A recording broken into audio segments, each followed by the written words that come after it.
Hello and welcome back to the Prospect Podcast. I'm Ellen Halliday. And I'm Alona Ferber. And today we're joined by Prospect contributing editor Isabel Hilton to discuss the fast-changing story of European defence and security. As Ukraine and the USA are meeting in Saudi Arabia, European defence ministers are gathering in Paris. Isabel's going to be helping us to understand what is happening now and what might happen soon. So stay tuned till the end of the interview for our banger or dud. Isabel, we seem to be living in a world where there's kind of two different narratives existing simultaneously about what has unfolded in the past couple of weeks between Europe and the US. One of these narratives says that this is a new world order. The post-war system has gone. America has essentially switched sides and no longer caring for European security and essentially acting in Russia's interests. But there's this other narrative that is still around that says Europe still needs America, that America is still a trusted ally, a reliable ally. Olive branches must perhaps be extended to ensure the continuing favour of America. And I've heard both of those in the past week. You know, the first from Ukraine's ambassador to the UK and the other from the Armed Forces Minister of the UK, Luke Pollard, at the same event last week. And that seems to me very striking. Both can't be true. Which do you think is true? I think it's very difficult to make any kind of either firm definitions or firm predictions at this point. And this is because the biggest player in all of this, the United States, is delivering messages which are contradictory, which are, which change from one day to the next. Different members of the administration say different things or have different attitudes. So it's quite hard to know what they mean today, let alone what they might mean next week. And given that we are talking about alliances which go back 50 years, in which interests and practices and armed forces and intelligence communities are deeply intertwined, as I say, those will take a lot of unscrambling if we have to unscramble them. And while we unscramble them, we're in a very uncertain moment. I keep being reminded of the Gramsci quote, that one about the old order is dying, the new is struggling to be born. And it finishes, this is a time of monsters. And I think this is a time of monsters. How big those monsters are, where they're hiding, that can change from day to day. I think, though, the story so far leads us to, I think, have to face up to the fact that the United States, certainly under this administration, is not a friend of Europe.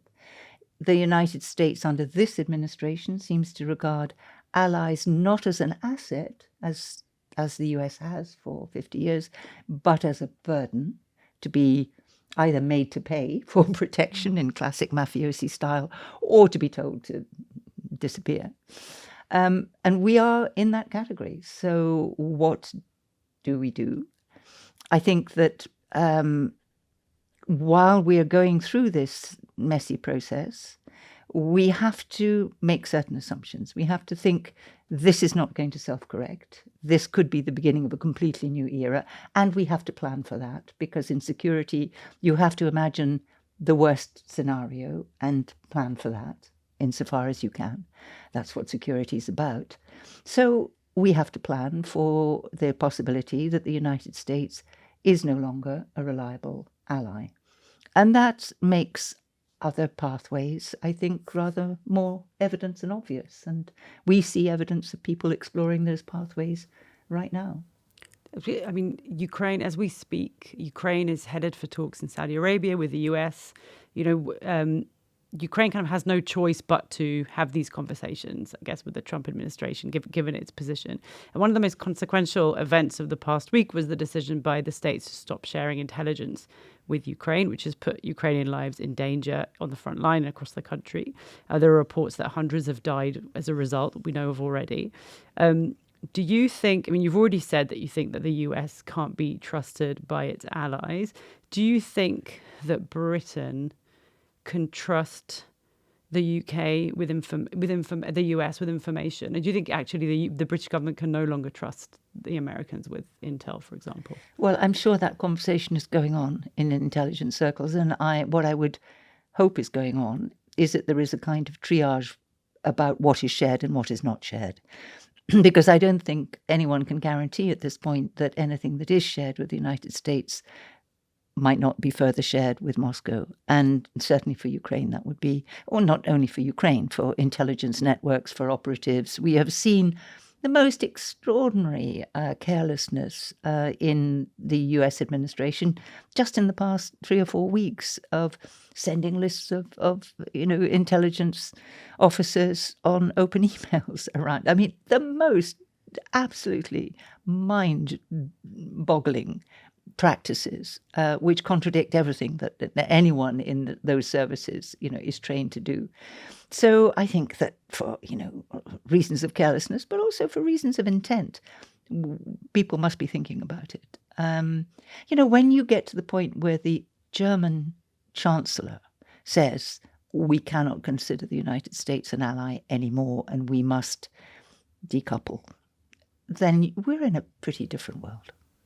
I'm so interested to talk a bit more about how we can kind of do both of those things. So be thinking about stopping sharing intelligence, be maintaining what is our most important strategic relationship, but also to do that without putting ourselves at risk if we genuinely think intelligence might be shared with Russia.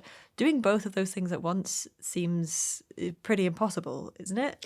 Well, I think it's called building the plane while you fly it, but that's the situation we're in. And I think that maybe as things settle down in Washington, if they do, we might get a clearer sense of what matters to Washington, if anything, and what could be salvaged. Mm-hmm. Because if there are things that matter to Washington still, and it's absolutely not clear what they might be, then then we can put those in the non-urgent box while we sort out what we are to do about the urgent box. Yeah. And the urgent box is pretty urgent. I mean, NATO has been the core of our defense.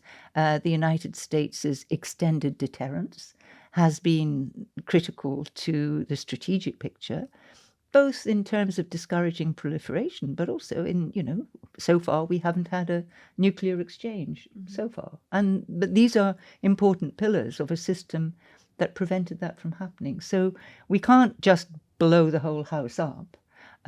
We have to, I think, be fairly measured in trying to determine, as I say, what the United States' core interest is, who represents it, who we can talk to, and that may take a little while.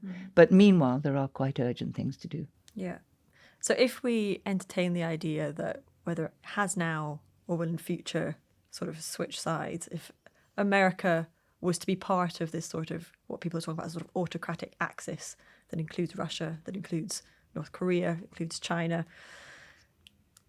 and that extended deterrence therefore doesn't really protect Europe, just how vulnerable are European nations today to being attacked by Russia?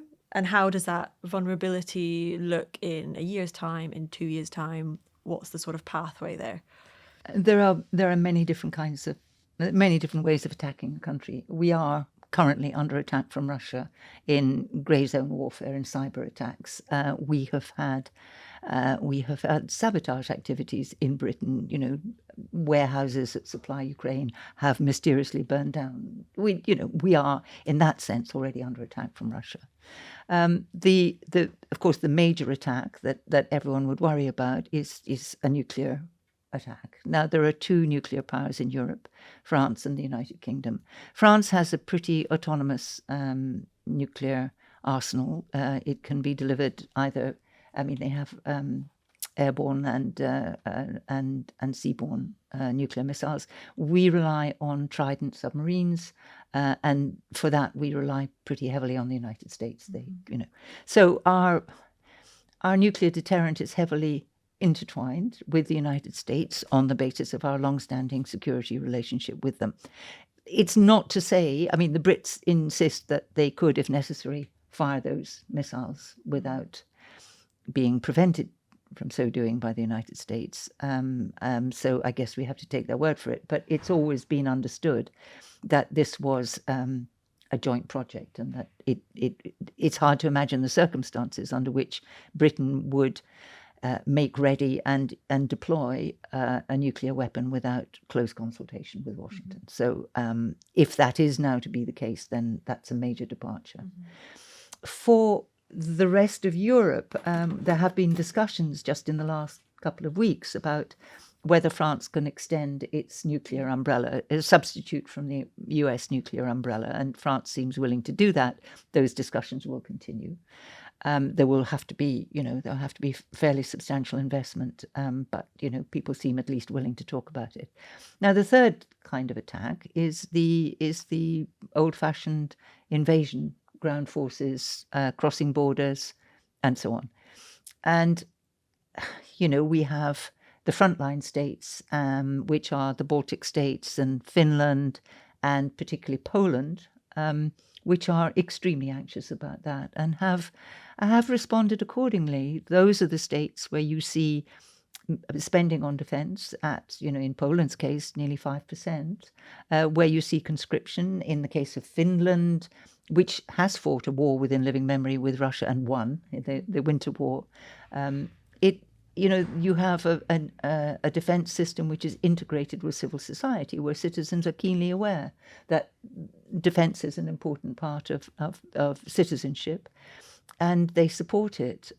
Countries that are a long way from the front line, Italy, Spain, to some extent Britain, although Britain, is a big security state, but I don't think that in terms of the civilian population, we have thought very much about active defence for a very long time.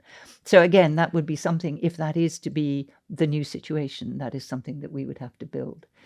So the likelihood of coming under attack, I would put the nuclear scenario at low, but of course this is low risk, terrible consequences. So if you're looking at your risk profile, there is a category that is exactly that. For the frontline states, they certainly estimate that it is a non-trivial risk of there being a further Russian aggressive action across the border, whichever border they choose. I think, given the state of the Russian armed forces at the moment, I don't think that's imminent, but I would certainly expect, whatever the outcome of any negotiations over Ukraine, that I do accept the contention that unless there is a very serious deterrent to further action on Russia's behalf, Russia would return for more Ukraine at some point, and it might indeed decide that it's finally time to show Latvia or Lithuania who's boss. Those countries that Russia remembers as being actually, part of Russia or part of the USSR.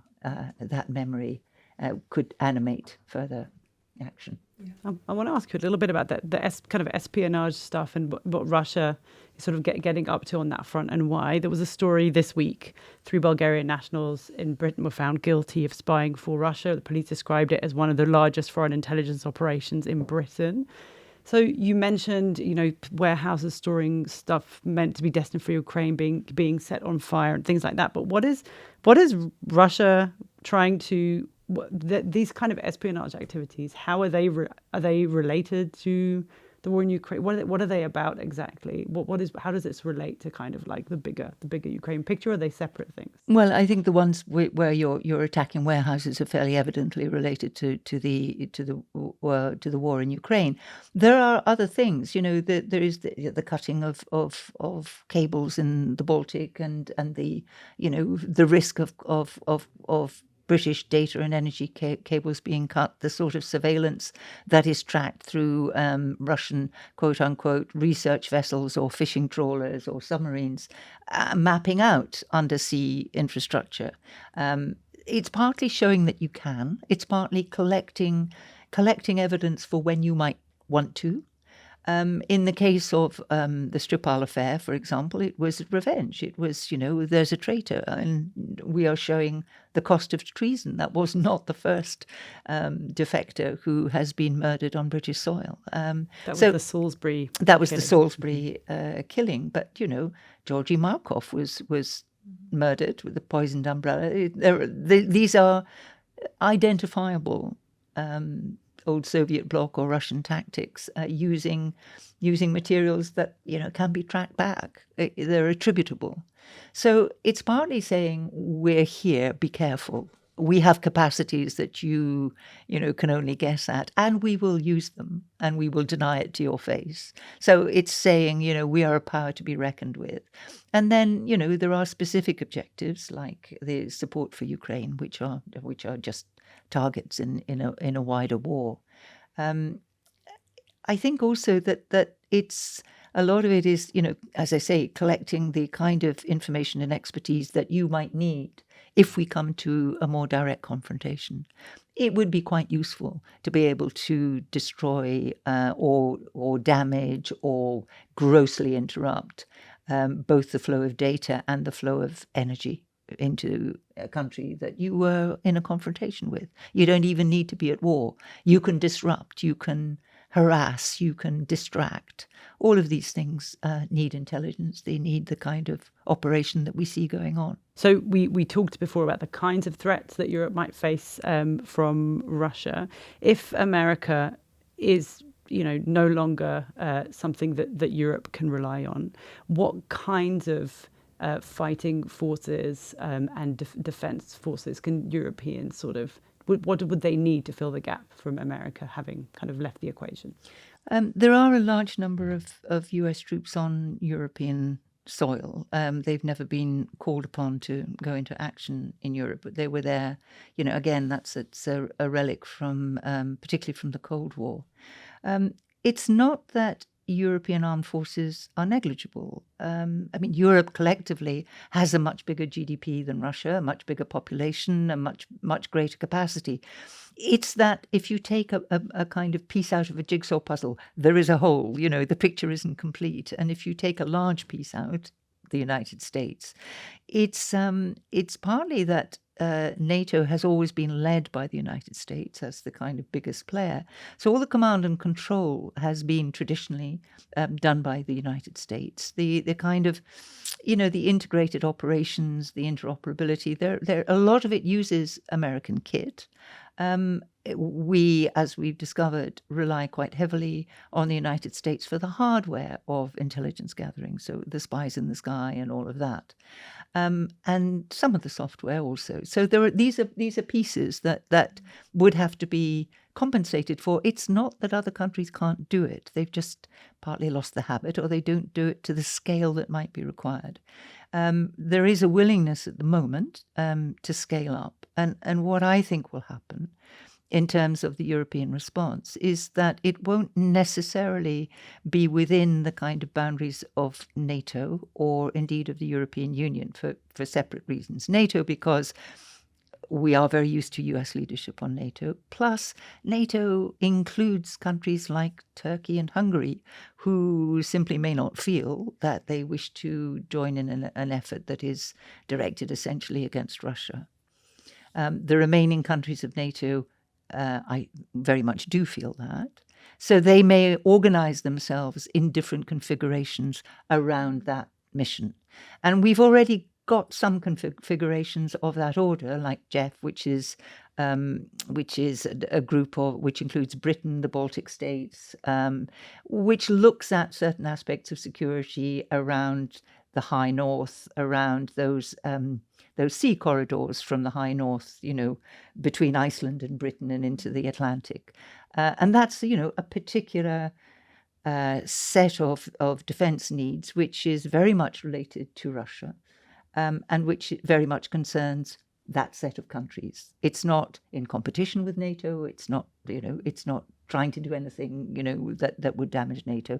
It's just a recognition that there are particular circumstances and particular groups of interested parties where it makes sense. Yeah. And that's been going for quite a long time. We do exercises together and all of that. So I think I can anticipate that very similar configurations could spring up between the frontline states, for example, which, again, if you're in Spain or Italy, you're not going to feel this.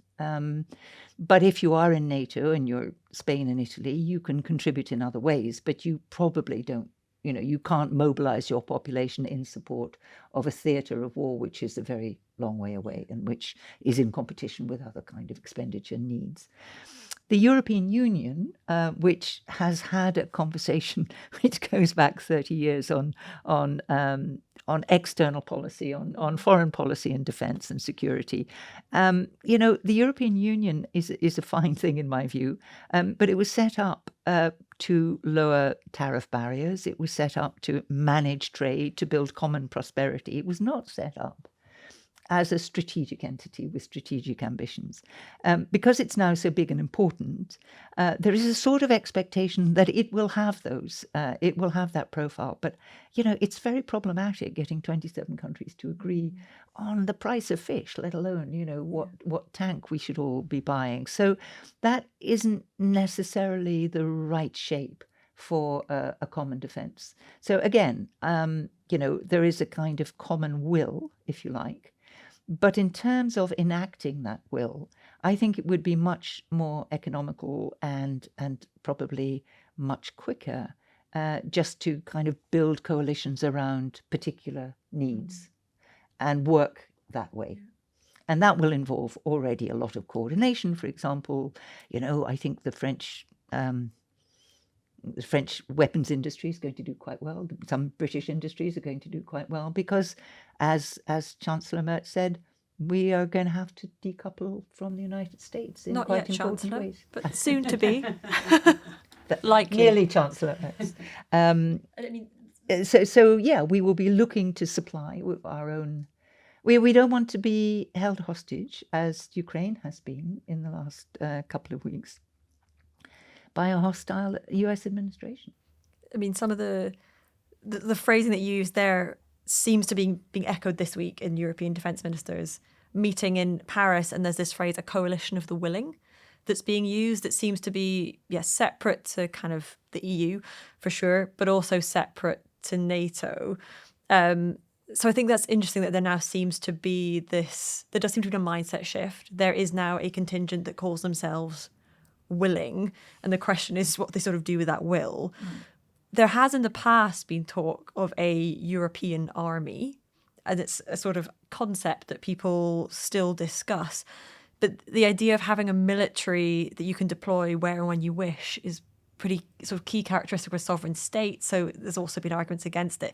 Do you think that is part of this being a coalition of the willing, or is this really a separate concept and states have to be a bit more autonomous in deciding where they spend their resources? Now, I honestly don't think a European army in the kind of in the sense that phrase conjures up, all wearing the same uniform and or speaking the same language or obeying the same kind of order. I don't really think that's going to work, because that's just not how armies work. However, a set of countries, let's say 8 countries, who are willing to do joint operations, who are willing to make sure that all their kit is interchangeable, that they have reliable supply chains, that their doctrines are at least closely aligned, that I can see. Yeah.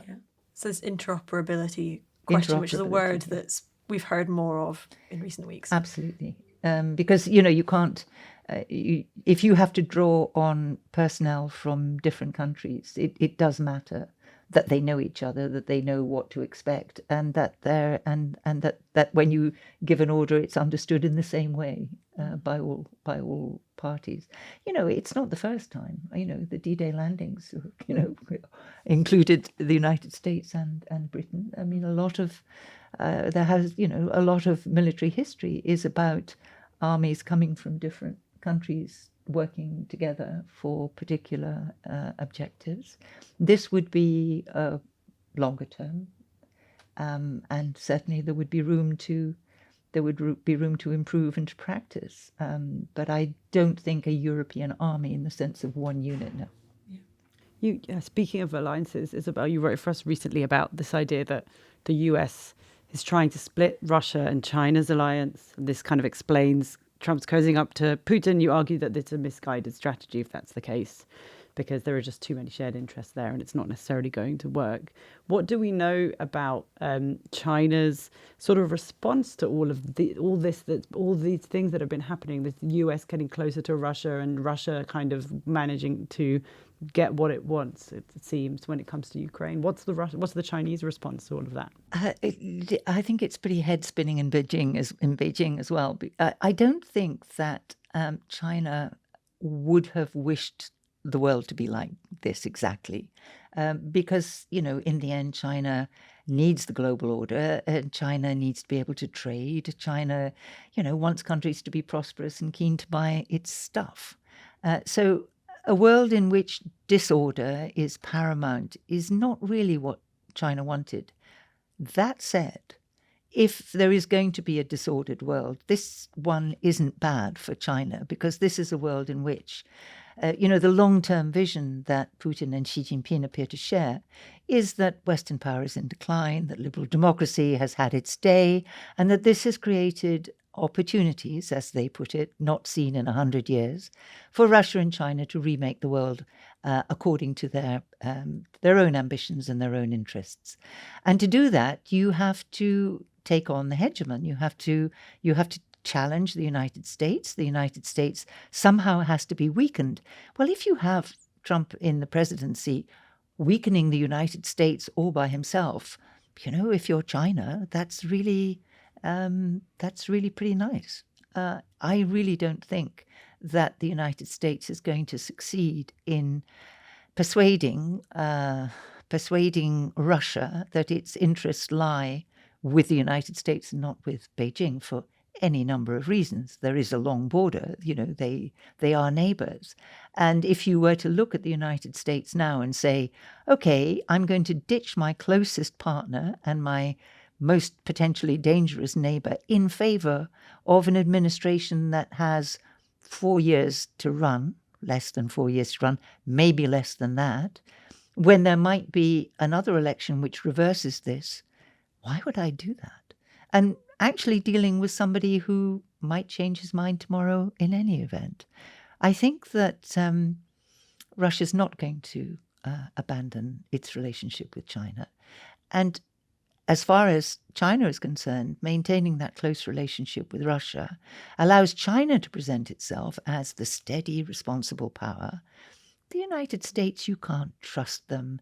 They make a deal and then the next day they break it. Their treaties aren't worth the paper they're written on. China, on the other hand, we do what we say we're going to do. We're your steady friend.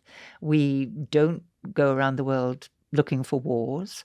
And we are ready to be the responsible major power in the world as the United States declines, and we won't tell you how to run your own country. So vote with us. So, Trump's strategy, if that is his strategy, could very much backfire and end up with a stronger China with greater global influence, perhaps in areas where people are then scared to make deals with the US. Well, yes, indeed, and it's kind of worse than that, because it also makes, there are key allies of the United States who, with a stable United States that has their back, are prepared to take risks with China.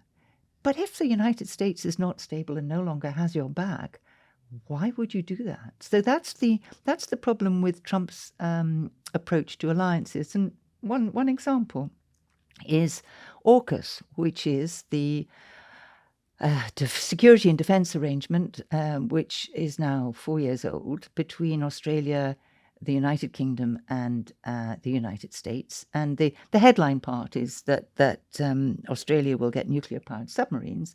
There was a whole kind of plan B, which involves aligning all sorts of other interests, pretty much against China. I mean, China's explicitly or implicitly, I should say, the target of this. And this is, China has now the world's biggest navy. It has tremendous ambitions in the Pacific.